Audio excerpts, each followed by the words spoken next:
a todos y todas. Damos gracias al Señor por estar compartiendo este tiempo tan especial y pues igualmente la oportunidad de seguir creciendo en el conocimiento y entendimiento de nuestro gran Señor y Salvador Jesucristo. Entonces le doy gracias a Dios por poder estar en este tiempo con ustedes, continuando con el libro de los Hechos. Ha sido muy enriquecedor. Creo que estamos no solamente entendiendo muchas cosas sobre nuestra vida como creyentes, sino entendiendo muchas cosas de la historia y de la vida de los creyentes desde antes de la venida de nuestro Señor Jesucristo, durante la venida de nuestro Señor Jesucristo y hasta un futuro cuando volvamos a estar con nuestro Señor Jesucristo en un momento glorioso que pues todos anhelamos en nuestro corazón, y ese momento que es nuestra esperanza eterna de estar unidos por siempre con quien es nuestra cabeza, nuestro Señor, nuestro Rey y Salvador, el Señor Jesucristo. Y vamos a estar unidos en un cuerpo viviente, maravilloso, que se llama iglesia, y esa iglesia que es la esposa del Señor tendrá un matrimonio, una boda que no me puedo ni imaginar. Sí, cada vez que trato de imaginármela, mi imaginación se queda muy cortica de eso que vamos a experimentar cuando en el cielo estemos participando como parte de la novia en las bodas del Cordero.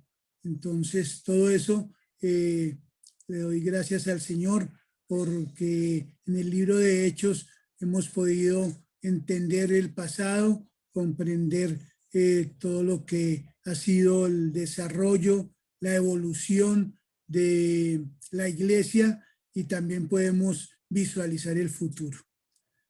Este mensaje del día de hoy, como ven en la pantalla, tiene como título Paso a paso hacia la meta suprema, la iglesia naciente, sufriente y triunfante. Entonces quiero pedir primero que todo, si alguien quiere ayudarme, o dos o tres de los hermanos o hermanas que quieran decirme qué entienden ustedes por la meta suprema. ¿Cuál será la meta suprema para el creyente?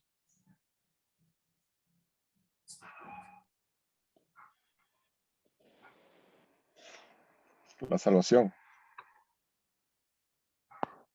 Francisco, perdón, dijiste. La salvación. La salvación. Bueno, ese es el inicio en el camino hacia esa meta. Muy bien. ¿Alguien más? Yo creo que es aspirar a una vida de santidad con ayuda del Espíritu Santo y quedar libre de pecado y este cuerpo corruptible. Yo creo que eso es alcanzar la meta para mí. Ok, Werner, muchas gracias. ¿Otra más? A ver.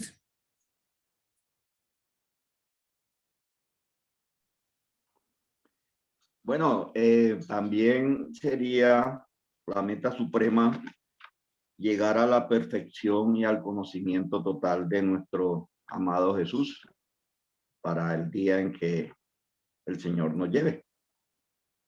Muchas gracias, Pedrito. Bueno, todo lo que han dicho es cierto, y creo que quien lo expresó mejor por la inspiración y la guía del Espíritu Santo es nuestro amado hermano y apóstol al que admiramos tanto, Pablo. Pablo dice que esa meta es ser igual a Cristo tanto en su muerte como en su resurrección. y él dice que él prosigue hacia esa meta. Y creo que nosotros, los creyentes, estamos en ese mismo camino, igual como lo estuvo nuestro hermano Pablo. También nosotros estamos en ese camino de llegar a parecernos a nuestro amado Señor en cuanto a su muerte, pero también en su resurrección.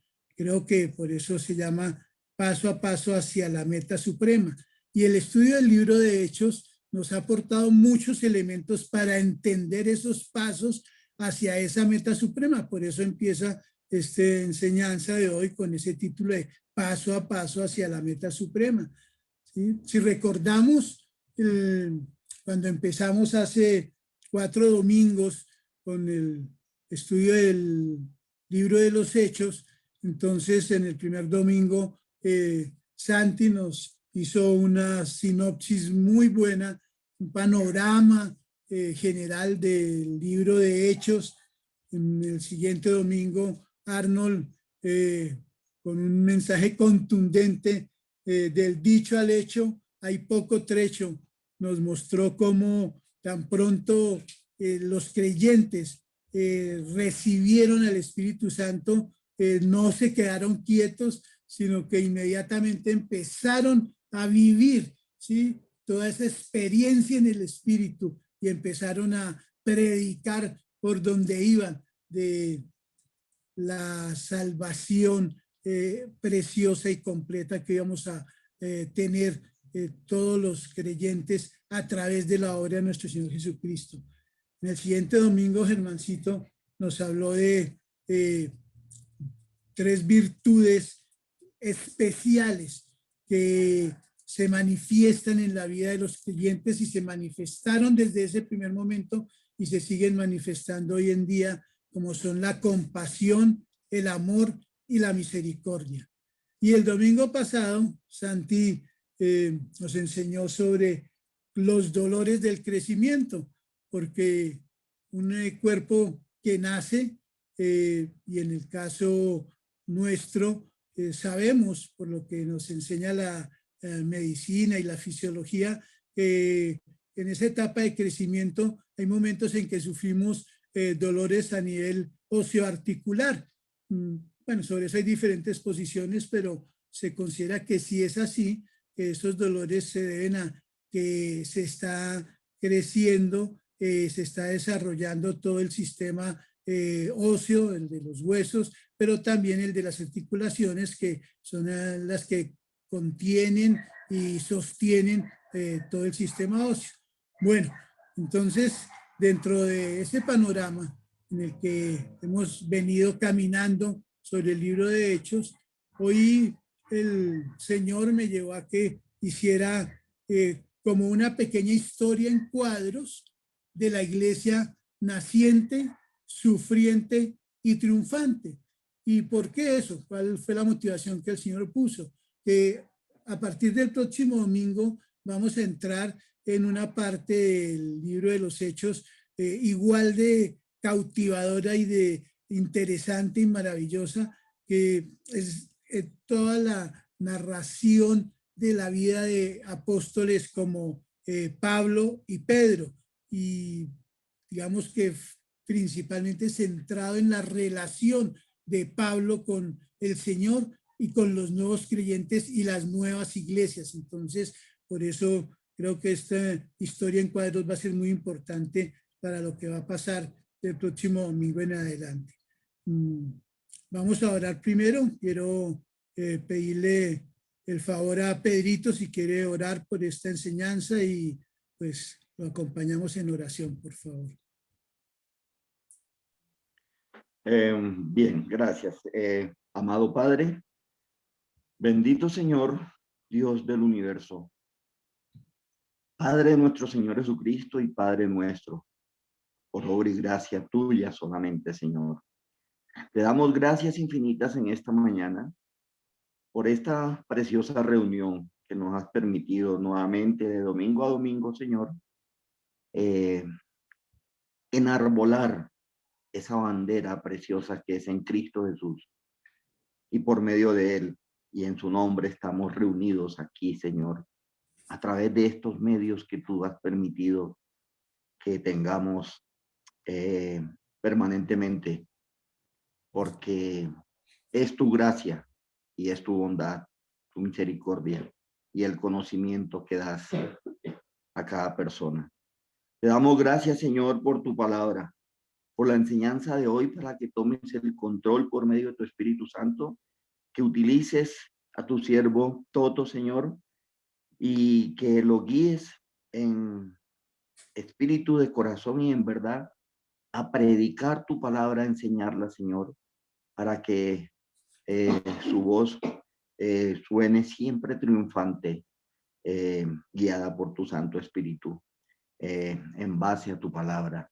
Gracias, Señor, por cada uno de los que estamos aquí presentes a través de este medio y congregados bajo tu nombre, para que podamos ser guiados y podamos ser enseñados a través de la prédica de hoy. Ponemos en tus manos este servicio y a tu siervo Toto, nuestro hermano, en el nombre de Jesús, nuestro Señor y Salvador. Amén. Amén. Amén. Bien, entonces otra cosa que quiero pedirles el favor es que hoy esta enseñanza va a ser muy interactiva. Voy a estar haciendo preguntas y espero que me ayuden con sus respuestas. Dentro de ese cuadro que el Señor me llevó a preparar para el día de hoy, pues tenemos el primero, que tiene que ver lógicamente con el nacimiento de la iglesia. Entonces, pues la primera pregunta está relacionada con eso. ¿Cómo y cuándo nació la iglesia? Entonces, pues hay pistas en la imagen de la pantalla, pero quien quiera ayudarnos con eso, muchas gracias. ¿Cómo y cuándo, ¿sí?, nace la iglesia?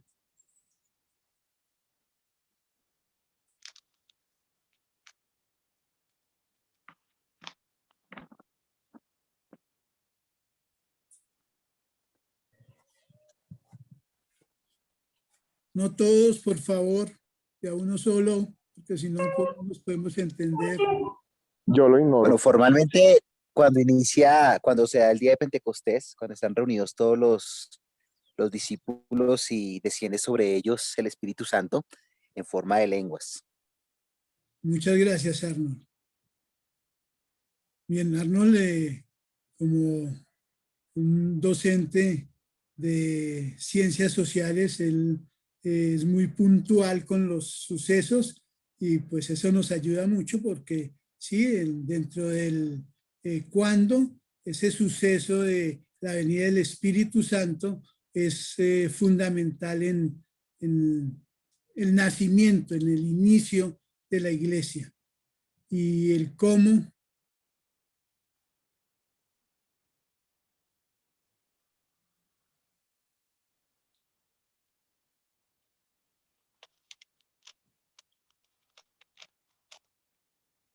bueno, les voy a ayudar un poquito, por eso les dije que en la pantalla había muchas pistas.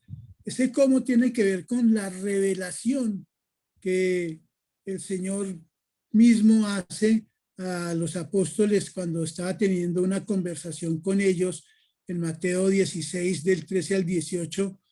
¿Se acuerdan de esa conversación del Señor con los discípulos cuando les pregunta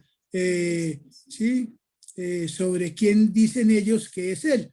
Que la gente estaba diciendo que Él era un profeta como Elías, como Jeremías, u otro de los profetas. Y entonces el Señor les pregunta a sus discípulos, ¿y ustedes quién dice que soy yo? Y Pedro, como siempre, él sale de primeras, levanta la mano y dice, yo contesto. Y entonces el Señor le dice, bueno, pues contesta, Pedro. Y Pedro le dice, tú eres el Mesías, el Hijo del Dios que vive y da vida. Y entonces Jesús le dijo, bendito seas, Pedro, hijo de Jonás, porque no sabes esto por tu propia cuenta, sino que te lo enseñó mi Padre que está en los cielos.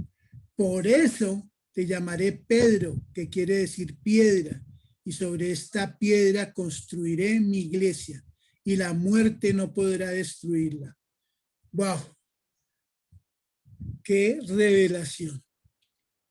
No, yo hubiera querido estar ahí, yo hubiera sido el que hubiera levantado la mano y le hubiera dicho al Señor, yo sé, sí, yo sé quién eres, porque el Señor le está diciendo a Pedro que sobre eso que le reveló el Padre, sobre eso que le reveló el Espíritu Santo, es que iba a ser levantada la iglesia.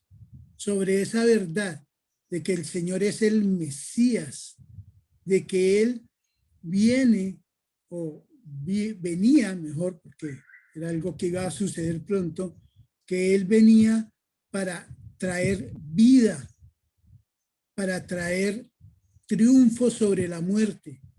Y creo que esa es la revelación más grande que nos pueden permitir entender, ¿sí? Cómo es que empieza la iglesia con algo que el Padre tenía en su corazón desde la eternidad y cómo lo hizo una realidad a través del Hijo y con el poder del Espíritu Santo. Así que creo que eso es muy importante que lo tengamos en cuenta cuando pensemos en la iglesia. ¿Sí? Tenemos que pensar en un plan de Dios desde la eternidad. Y Él no pensó en venir a constituir una organización con una estructura administrativa y con todos unos parámetros y unos manuales de comportamiento. No, el Señor desde la eternidad pensó en mandar a su Hijo para que su Hijo, como cabeza de la iglesia, trajera esa esperanza de vida eterna y de una vida que no podría ser destruida ni por la muerte, ni por principados, ni por potestades, ni por nada de lo creado, ni por lo presente, ni por lo porvenir. Entonces, creo que eso es algo que debemos mantener siempre en nuestro corazón. Pero aquí viene una primera pequeña aplicación, hablando de esas revelaciones. Y uno dice, bueno, es que, pues muy chévere porque Dios le revelaba las cosas a ellos así como de una manera tan sobrenatural, tan espectacular, pero eso no sucede con nosotros. Pues bueno, queridos hermanos y hermanas, quiero decirles que también sucede con nosotros, porque el Señor nos dejó su palabra y antes de partir nos dejó su Espíritu Santo. Y en su palabra está toda la revelación y el Espíritu Santo nos recuerda toda esa revelación y nos conduce hacia toda la verdad. Lo que pasa es que tenemos que tener una disciplina en nuestra vida de relación con el Señor Jesucristo, de escudriñar esa palabra en todo momento. Creo que toda los adelantos tecnológicos y esta vida en donde la virtualidad y lo digital lo ha convertido en todo tan instantáneo y en donde las cosas se quieren lograr todas en ya, yo quiero eso ya y se tiene que dar ya. Y pues todos estos medios virtuales en cierta manera han ayudado mucho en lograr avances en la comunicación, en podernos conocer con personas de otros extremos del planeta. También nos ha vuelto muy perezosos en algo muy importante, que es en escudriñar la palabra, donde encontramos toda la revelación que el Padre ha querido darnos a nosotros, su iglesia, a todos los creyentes. Entonces, por eso creo que ahí está la primera aplicación y es cuánto tiempo estamos invirtiendo en conocer esa revelación. Y el conocer esa revelación implica también una relación de dependencia con el Espíritu Santo, porque no es una relación cognitiva de coger y abrir la Biblia como un libro de texto y empezar a leer historias y a leer acontecimientos y a leer doctrinas. Se trata de, a través del Espíritu Santo, tener entendimiento de esa revelación que Dios nos está dando. Entonces, bueno, amada iglesia, creo que una vez más seguimos insistiendo en la importancia de escudriñar la palabra, en la importancia de tener una relación permanente de dependencia con el Espíritu Santo. Y por eso es que tenemos un tiempo, además, los miércoles, donde podemos hacer preguntas, profundizar, expresar lo que creemos y las experiencias que tenemos con el Señor y con nuestro Padre a través del Espíritu Santo. Entonces, pues ya no sé cómo más animarlos, no se pierdan ese tiempo. Es un tiempo bien especial y bien importante. Y bueno, lo segundo es que ya lo dijo nuestro amado hermano Arnold, ¿sí? Cuando fue instituida la iglesia, dos acontecimientos muy importantes que están en Hechos 1:8, ¿sí? Que es cuando el mismo Señor le dice a sus discípulos, pero quiero que sepan que el Espíritu Santo vendrá sobre ustedes y recibirán poder para hablar de mí en Jerusalén, en todo el territorio de Judea y de Samaria y también en los lugares más lejanos del mundo. Y lo segundo está en Hechos, capítulo 2, versículos 1 al 12, que es el momento en que estando todos los discípulos reunidos, viene el Espíritu Santo y se posa sobre ellos en forma de lenguas de fuego. Y entonces todos los discípulos, que eran como 120 según dice la Escritura, empezaron a hablar en diferentes lenguas, no lenguas no conocidas, sino en idiomas de esa época. Y como allí había personas de diferentes partes, en ese momento empezaron a escucharlos, a hablar en su propio idioma. Y eso fue una señal maravillosa, porque ellos decían, bueno, pero estos no son todos hebreos y los estamos oyendo hablar también en arameo, en griego, en otros idiomas de ese momento y principalmente en dialectos que tienen que ver con derivaciones del hebreo. Pero fue una señal para que todos los que estaban allí presentes entendieran que estaba ocurriendo algo extraordinario. Y eso extraordinario es que había un parto y ese parto se llamaba iglesia y se sigue llamando iglesia.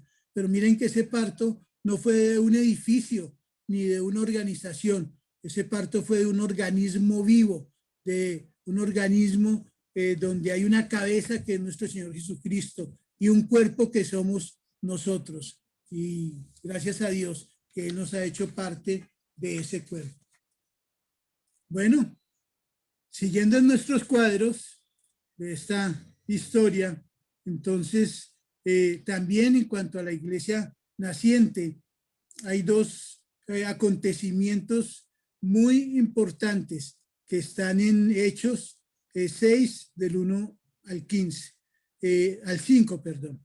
El primero de ellos es cómo se comportó el liderazgo que en ese momento estaba trabajando a favor de la iglesia, a favor de los nuevos creyentes, y cómo también hubo la necesidad de que otros creyentes, como se dice, se pusieran el overol y tomaran el balde y hacerle al trabajo también. Entonces quiero que alguno rápidamente nos pueda dar como un resumen de cómo se dieron estos dos acontecimientos. ¿Alguno o alguna?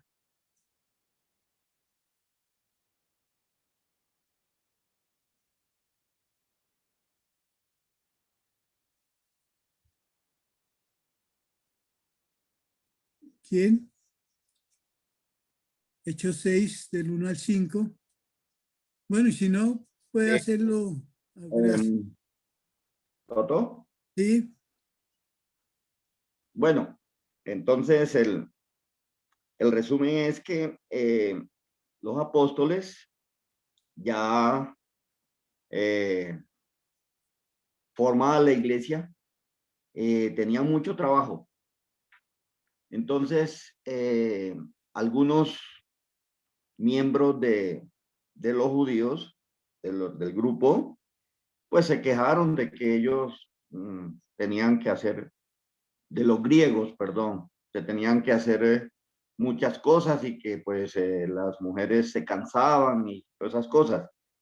Entonces, los apóstoles ya en la sabiduría que el Señor les había dado, les hablaron y dijeron, bueno, entonces escojan entre ustedes un grupo de personas idóneas, correctas, que estén llenas del Espíritu Santo, que conozcan la palabra y que conozcan de todo este proceso. Entonces, en ese momento, pues oraron igualmente y escogieron a 7 individuos de buen nombre. Y esos 7 fueron los encargados de continuar con el proceso de atender y a acondicionar todo lo que tenía que ver con los servicios, con las enseñanzas, con actividades varias, para que así los apóstoles se dedicaran por entero, completamente, al ejercicio de la misión que era predicar el evangelio. Muy bien, Pedrito. Muchas gracias.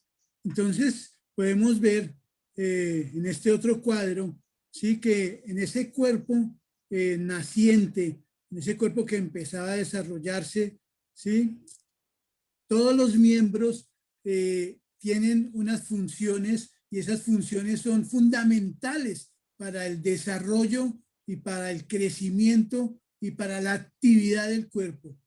Por un lado, tenemos un liderazgo cuyas características son y deberán seguir siendo un liderazgo amoroso, ejemplar y proactivo.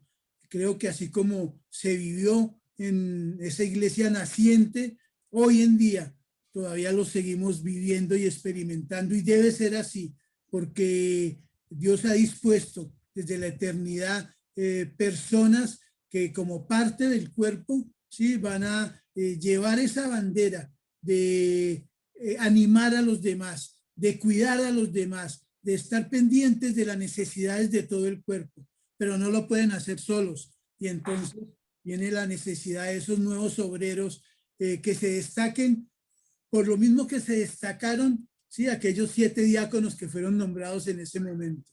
¿Y cuáles son esas características? Que sean de buen testimonio, de una fe firme, llenos del Espíritu Santo y de sabiduría. Y otra vez, amados hermanos y hermanas, eso no se adquiere por ósmosis, como decimos académicamente, ¿sí? Si usted va a presentar un examen, no basta con que coja el libro y lo abra y lo contemple, ni mucho menos que coja el libro o las fotocopias y las meta debajo de la almohada y se recueste en la almohada y entonces todo le va a entrar de una manera mística. Necesitamos un cuerpo activo, un cuerpo donde cada miembro haga su obra, donde cada miembro cumpla con su función. Entonces, a ver, despertémonos, iglesia, y si estamos despiertos, entonces pongámonos en esa actividad, pero dependiendo de nuestra cabeza y guiados por el Espíritu Santo. Y solamente vamos a saber si estamos dependiendo de la cabeza, si escudriñamos la palabra, porque la cabeza nos enseña de él a través de la palabra. Y solamente sabemos si estamos siendo guiados por el Espíritu Santo cuando escudriñamos la palabra, porque el Espíritu Santo nos recuerda y nos da entendimiento y discernimiento de las enseñanzas del Padre y del Hijo que están en la palabra. Entonces creo que este cuadro en esta iglesia que está naciendo, que se está desarrollando, creciendo y consolidando, también es muy importante. Bien, siguiente.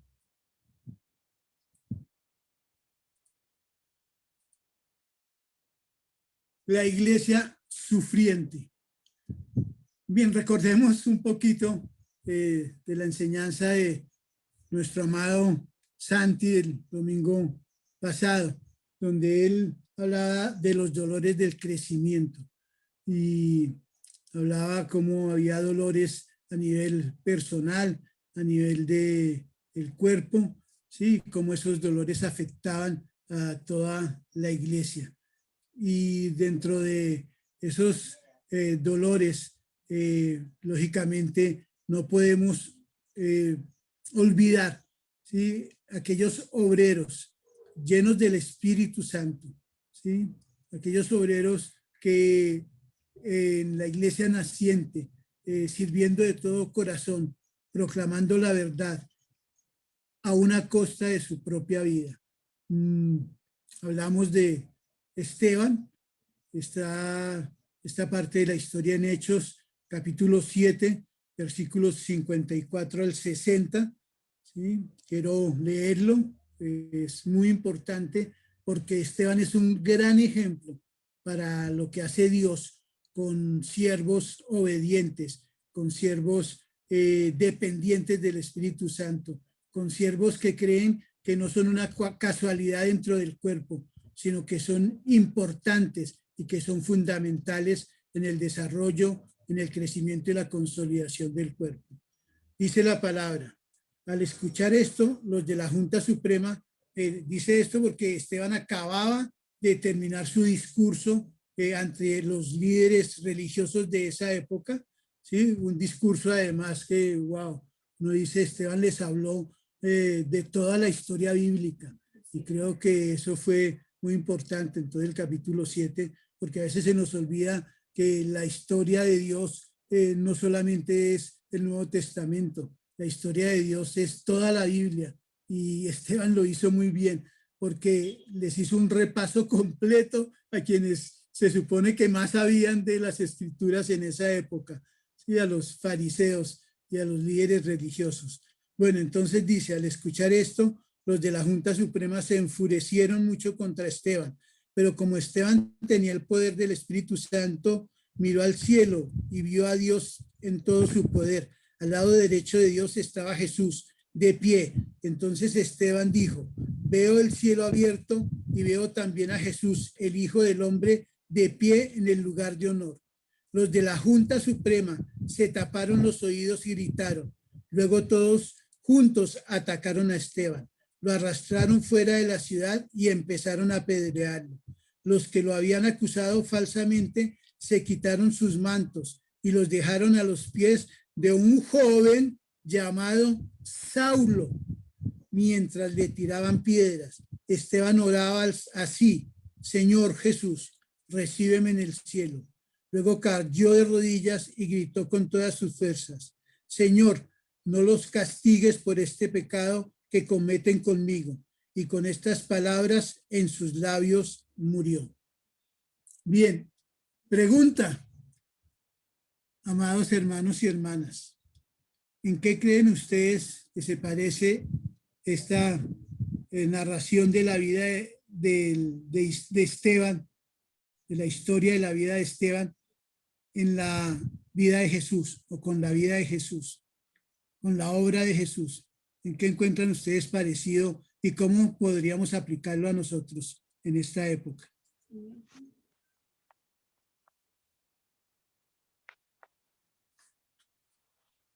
Vuelvo y repito la pregunta. ¿En qué creen ustedes que se parece esta historia de la vida de Esteban con la vida de Jesús?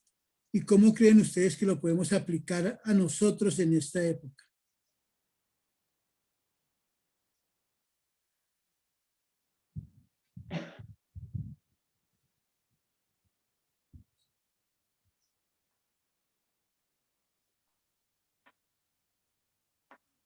A ver, ¿algún hermano o hermana? Yo, Ok, Sarita. buenos días. Buenos días. Gracias. Chévere. Creo que va a hablar. Yo pensaba que es lo mismo que dijo Jesús cuando murió en la cruz, que dijo, Padre, perdónalos porque no saben lo que hacen. Y la forma de aplicarlo es perdonando a las personas que ofenden contra nosotros o que nos hacen algo y no guardando rencor contra ellos. Excelente. Gracias, Sarita. Diste en el blanco también. Muy bien, gracias. ¿Quién más? Yo que había visto a María del Carmen. Quería participar. Ya aquí está. Bueno, realmente Hay varias historias en la Biblia que reflejan Pero el paralelo de Esteban. el carácter con el Señor. Pues igual no le creyeron, no creyeron que él era el Hijo de Dios. Y lo que estaba hablando Esteban, que pues eran discípulos iletrados que no tenían muchos estudios comparados con los fariseos y los saduceos, entonces pues no los veían con buenos ojos, y además que los fariseos no querían a Jesús. Entonces con el solo hecho de que Esteban mencionó al Señor, eso fue, creo que, el detonante para que lo mataron. ¿Y qué nos enseña en el día de hoy a nosotros? Que sí, vamos a ser rechazados muchas veces por nuestra propia familia, a veces por los amigos, a veces por los compañeros de trabajo, pero pues tenemos que entender que ellos no conocen del Señor y que tenemos que orar por ellos, que tenemos que a tiempo y a destiempo predicar el Evangelio del Señor. Carmen, muchas gracias. Muy buena esta intervención. Al igual que Esteban, vamos a ser perseguidos, se burlarán de nosotros, nos criticarán, pues tal vez no nos lleven a la calle a apedrearnos, pero bueno, uno no sabe. Sin embargo, también vemos cómo Esteban sabía con quién se iba a encontrar y gritó de gozo, sabiendo que ese encuentro se iba a dar ya, en ese mismo momento. Pero bueno, y la cosa no paró ahí. En Hechos 8, del 1 al 3, empieza esa parte de la historia donde nos narran cómo Saulo, quien había estado a los pies, o mejor, que arrojaron a los pies de la túnica de Esteban cuando lo estaban apedreando, ese Saulo iba a empezar a hacer una persecución descarnada, inmisericordia contra la iglesia. Entonces, ahí vemos cómo esta iglesia sufriente no se limitó a los apóstoles y discípulos, sino que se extendió a todos los creyentes en ese tiempo y en esos lugares. Y el siguiente cuadro, la iglesia triunfante.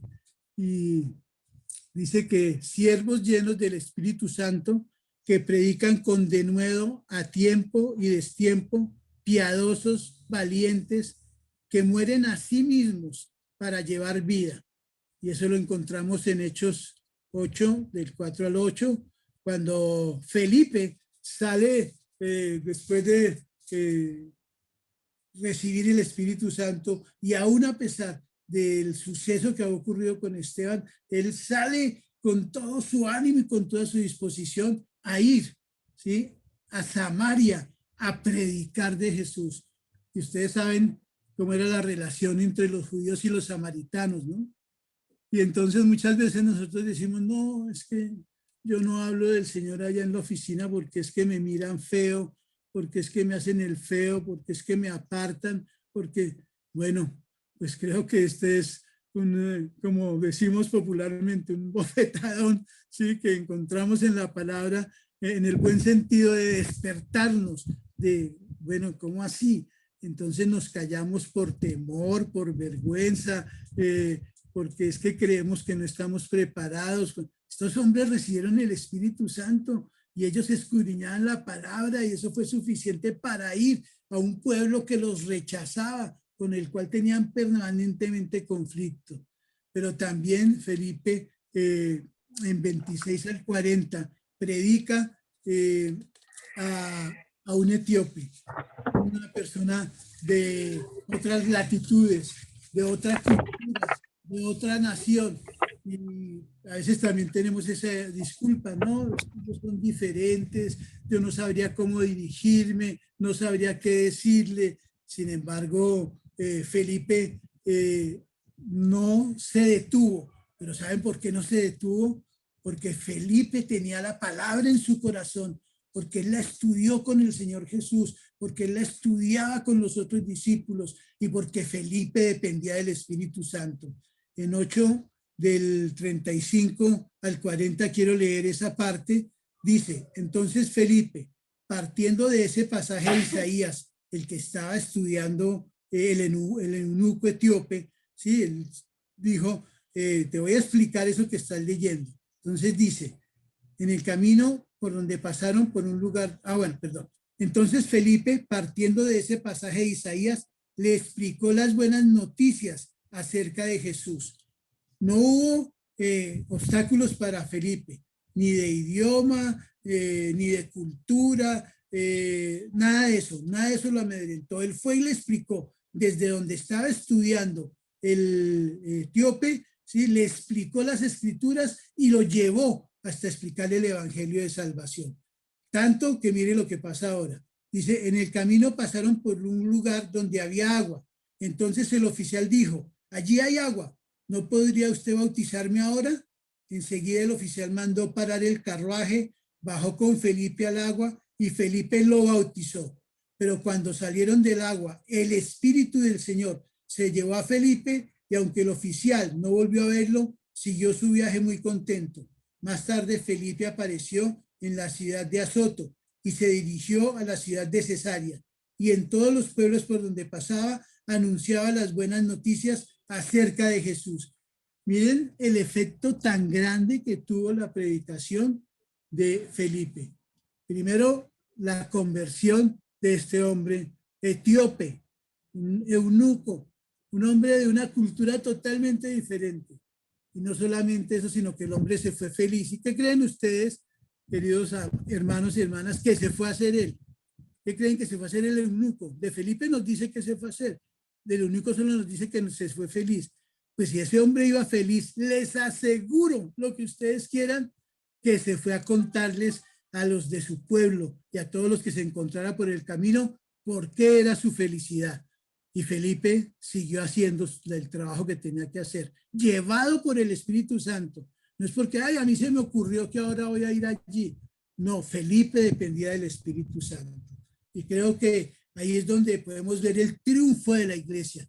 Ahí es donde podemos experimentar el triunfo de la obra de Cristo. Cuando nosotros, como miembros de ese equipo que le pertenecemos al Señor, no nos detenemos ni por idioma, ni por condiciones culturales, ni por el tiempo, ni por los sentimientos, por nada, sino que dejamos que el Espíritu Santo nos lleve a donde Él está trabajando para que nos unamos con Él en esa obra, que es la obra del Señor. Entonces creo, mis amados hermanos, mis amadas hermanas, amada iglesia, que tenemos que hoy entender que no somos parte de una organización llena de estatutos, llena de reglamentos, que somos parte de un cuerpo viviente y que como parte de ese cuerpo viviente tenemos también que ser activos y reproductivos. Por eso el nombre de este mensaje, paso a paso hacia la meta suprema, la iglesia naciente, sufriente y triunfante. Y una pregunta final para reflexionar y espero muchas respuestas para aplicar. Tomando como ejemplo la vida y sucesos de los creyentes de la iglesia naciente, ¿cómo aprovechar todo lo aprendido durante el último año en cuanto al uso de los medios digitales en favor del avance del evangelio? Ahora que se inicia el retorno paulatino a la presencialidad, y les voy a decir por qué la razón de esta pregunta, porque ojalá que el regreso a la presencialidad no nos detenga ni nos paralice, sino al contrario, que nos impulse y que lo que aprendimos hagamos uso de eso para que siga avanzando el evangelio. Pero quiero escuchar algunas respuestas. ¿Cómo aprovechamos todo eso que hemos aprendido durante este año? Está abierto el micrófono. Cualquier hermano o hermana que quiera hacer su aporte puede hacerlo en este momento. Con eso terminamos. Esta es la aplicación final y después de eso quisiera pedirle el favor a Arnold si tú quieres orar para terminar esta enseñanza. Pero antes quisiera escuchar unas 2 o 3 respuestas de cómo aplicar todo lo que hemos visto sobre esta iglesia naciente, sufriente y triunfante en esta realidad actual.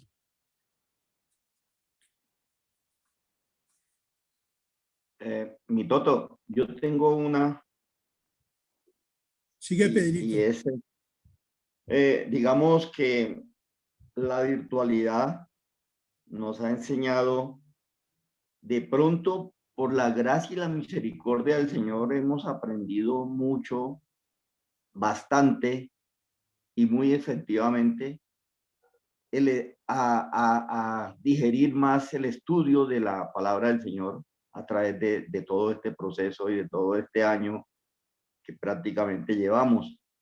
Y esto nos enseña a que ha sido tan fructífero porque se han podido ligar o acondicionar encuentros con otras personas y se han podido invitar, como en el caso de hoy que tenemos una grata visita de la hermanita y el amigo de Angelita y el amigo ingeniero Francisco y el amigo venezolano, ¿sí? Entonces, eso nos enseña que si llegamos, si el Señor permite que llegue la presencialidad pronto, que no abandonemos el medio virtual para continuar con enseñanzas, con estudios y con formas de invitar a otras personas que por uno u otro motivo no puedan desplazarse o no puedan aceptar una invitación física, creo yo. Muy bien, Pedrito, gracias. ¿Alguien más? ¿Alguno, alguna más quiere hacer otro aporte de cómo aplicamos todas estas enseñanzas que hemos venido teniendo de hechos a este momento actual? Sí, yo quiero, Sonia, yo quiero decir algo que me ha impactado con el estudio de hechos, es que no vemos solamente a Pedro y a los otros discípulos predicando la palabra en todo lugar, sino se levantaron hombres como Esteban y como Felipe que comenzaron a predicar el evangelio. Entonces, pensando en esto, cuando nos volvamos a... Creo que otras personas, aparte del liderazgo, pueden comenzar a ejercer sus dones y talentos al servicio de la iglesia para crecimiento de la misma y crecimiento personal. Entonces, así como durante todo este tiempo en la virtualidad hemos visto otras personas que han evangelizado, que han enseñado la palabra, que se están reuniendo o que nos hemos estado reuniendo más tiempo virtualmente, los grupos de oración de parejas, todas estas cosas no cesen, sino que con más ánimo, con más denuedo, podamos seguir el ejemplo de Esteban, de Felipe y de los apóstoles. Entonces, pues, gracias por el tiempo de pandemia, porque el Señor se revela a cada uno de nosotros de diferentes maneras y nos capacita para que más adelante, cuando podamos estar todos juntos, podamos seguir sirviendo al Señor y sirviendo pues a la iglesia, a los santos de la iglesia. Excelente, muchas gracias. Uno más o una más y después Arnold, que nos haga el favor de orar para cerrar Pues, esto. ¿me escuchan? Yo sí quisiera Sí, compartir algo. ¿Sí? sí. ¿Me escuchan? Sí, señor. Sí. Bueno, me parece interesante porque, por ejemplo, en Romanos 1, el apóstol Pablo dice, a griegos y no griegos, y a sabios y no sabios, soy deudor. Entonces, ya cuando uno recibe el Espíritu de Dios y uno tiene esa convicción y una fe fuerte, uno es deudor a las personas de llevarles el Evangelio de Cristo, por salvación y por perdón de nuestros pecados, ¿sí? Para que las personas puedan entender de que tenemos una naturaleza caída. Entonces, yo lo que concluyo con esto es que muchas personas, como escuchaba un mensaje recientemente, pensamos que no tenemos nada que darle a alguna persona que esté en una situación difícil, alguna persona que esté en una situación de calle, desamparada, sin comida, sin nada. De pronto no podamos darles alguna ofrenda monetaria o de comida, pero sí somos deudores de compartirles la palabra de Dios. Excelente, muchas gracias, Werner. Bueno, Me gustaría que pudiéramos tener más tiempo para muchas más respuestas y aportes tan valiosos como los que hemos tenido, pero tenemos que seguir porque se está cumpliendo el tiempo.